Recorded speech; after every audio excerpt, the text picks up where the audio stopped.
Kirstie Allsopp, 51, has backed King Charles III over his proposed Clarence House redundancies, whilst slamming critics for hitting out at the royal after he lost his actual mum Queen Elizabeth II.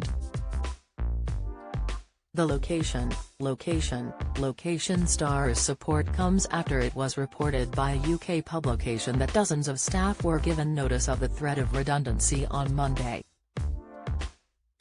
Kirstie took to Twitter this morning to share her angst over the anti-Charles backlash and her support for the new king. She wrote, in view of her 429,300 followers, supposedly it's totally wrong for Clarence House to send letters saying regretfully there will be some redundancies but we'll do all we can to help before the funeral. But it's okay to have a go at the actual person that has lost his actual mum for doing so. Good to know. Social media users rushed to the comments to question the presenter's bold opinion.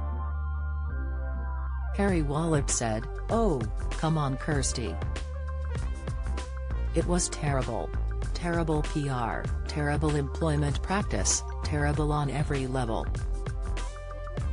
Sure, there may have to be some redundancies, but they should have waited until after the funeral. Would a fortnight's wait have made any difference?" Taz77 added, "You gotta admit that it's at the very least ill-timed. Could they not wait until after the funeral?" Emma Yan72 commented, "I think it's incredibly heartless so soon after his death. The staff will be mourning too. This could have waited for another week, couldn't it?" However, some took to the comments to share Kirstie's view and back King Charles' decision. Behave16 said, "It was always a given that jobs would change. The household would have expected it.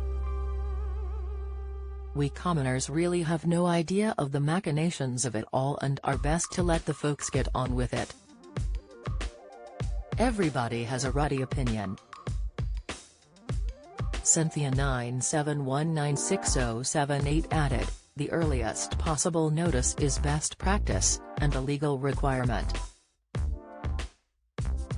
Surely the staff can't have been oblivious to the nature of upcoming changes?" The Guardian reported on Monday that Clarence House's private secretaries, the finance office, the communications team and other loyal household employees were among those who had received the letter. The Public and Commercial Services Union, PCSUS, condemned the decision to announce redundancies during the period of mourning as nothing short of heartless. In the wake of the King's accession, Charles' office will be moved from Clarence House to Buckingham Palace. A Clarence House spokesman said, "Following last week's accession, the operations of the household of the former Prince of Wales and Duchess of Cornwall have ceased and, as required by law, a consultation process has begun.